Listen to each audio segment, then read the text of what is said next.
Anja, le journaliste patriote. Je suis le directeur de publication du journal en ligne lesvisagesdafrique.com, journal panafricain bilingue dont la ligne éditoriale est le combat pour le trône de la justice et de la vérité.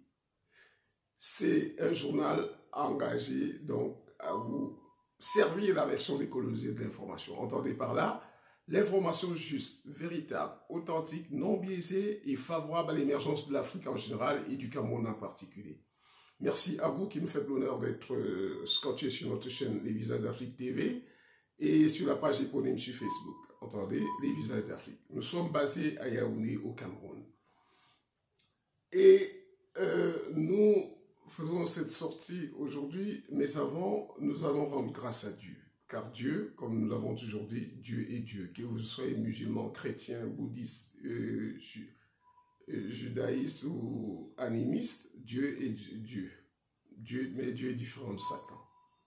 Alors, nous, comme on dit, et parce qu'on dit que chanter ses prières de foi, on lui rend grâce en ces termes. Yahweh Bayom Neta, Ben Bayom Tchedentou, Yahweh Bayom Neta, Ben Bayom Tchedentou. Dieu est ma force. C'est ça le résumé. Alors, chers compatriotes, ce matin, nous parlons une fois de plus de Hervé Bobda, dont on nous annonce à la fois sa capture et son évasion. Tout cela restant à vérifier. Mais ce que nous voulons dire, et nous allons nous excuser de parler des morts, car le père Emmanuel Bobda, qui habitait dans un premier temps d'Ogbon, est allé s'installer par la suite à Bonapriso. Appelle-moi.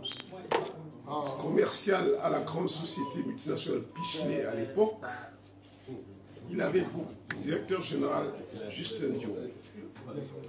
Ayant créé sa structure Afrique Construction, son ancien chef, le directeur général, a été honoré comme ministre du gouvernement de la République.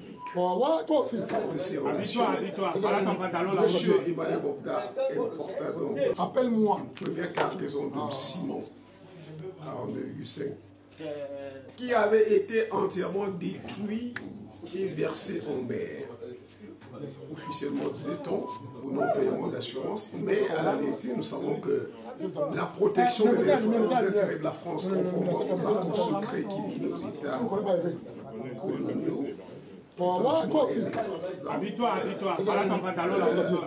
la mère patrie, la France, appelle-moi. Question de toujours préserver les intérêts de la France. Mais le ministre, étant ministre, est revenu à la charge et a défendu personnellement ce dossier à l'Assemblée nationale et obtint de l'Assemblée l'autorisation accordée à M. Emmanuel Bobda pour importer j'en avais d'ailleurs acheté, c'était dans les 1994-95. Et pour la petite histoire, c'était des ciments de très bonne qualité parce que les techniciens maçons ne connaissaient pas encore le dosage exact en termes de nombre de brouettes de sable avec ce sac. Ils avaient utilisé le même nombre de brouettes de sable qu'ils utilisaient pour les ciments de Simencam. Ça fait que donc, le sol avait l'impression d'avoir déjà reçu même la couleur grise. Alors tout simplement parce que il n'y avait plus de ciment, il a nécessité plus de sacs de ciment. Alors, le père Bobda, ce sulfureux Emmanuel Bobda, c'est un monsieur dont l'attitude, le mépris, la violence qui le caractérisait était déconcertante.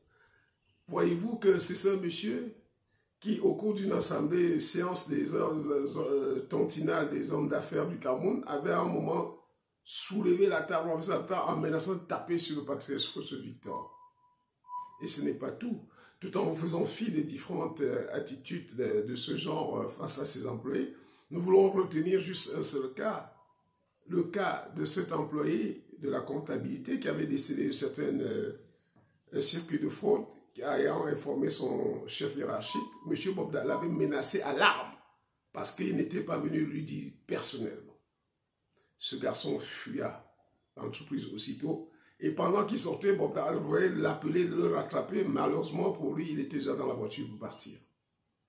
Alors, sachez aussi que l'enfant Hervé est que l'enfant du monstre. Car cet enfant, même à 16 ans, quand il arrivait à l'entreprise, son papa le présentait déjà comme le lion ou le lionceau. Et il se permettait de dire à ses employés devant son fils, la climatisation que j'ai mise ici, la climatisation n'est pas pour vous, c'est pour mes machines. Car vous êtes des gens qui vous couchez sur les lits en bois, les matelas en bois. Et même les camarades de Dominique Savio, pour vous en dire davantage sur le cas Hervé Bobda. Mais retenons quand même que Hervé Bobda n'est pas la pire espèce de ces criminels que regorge notre société.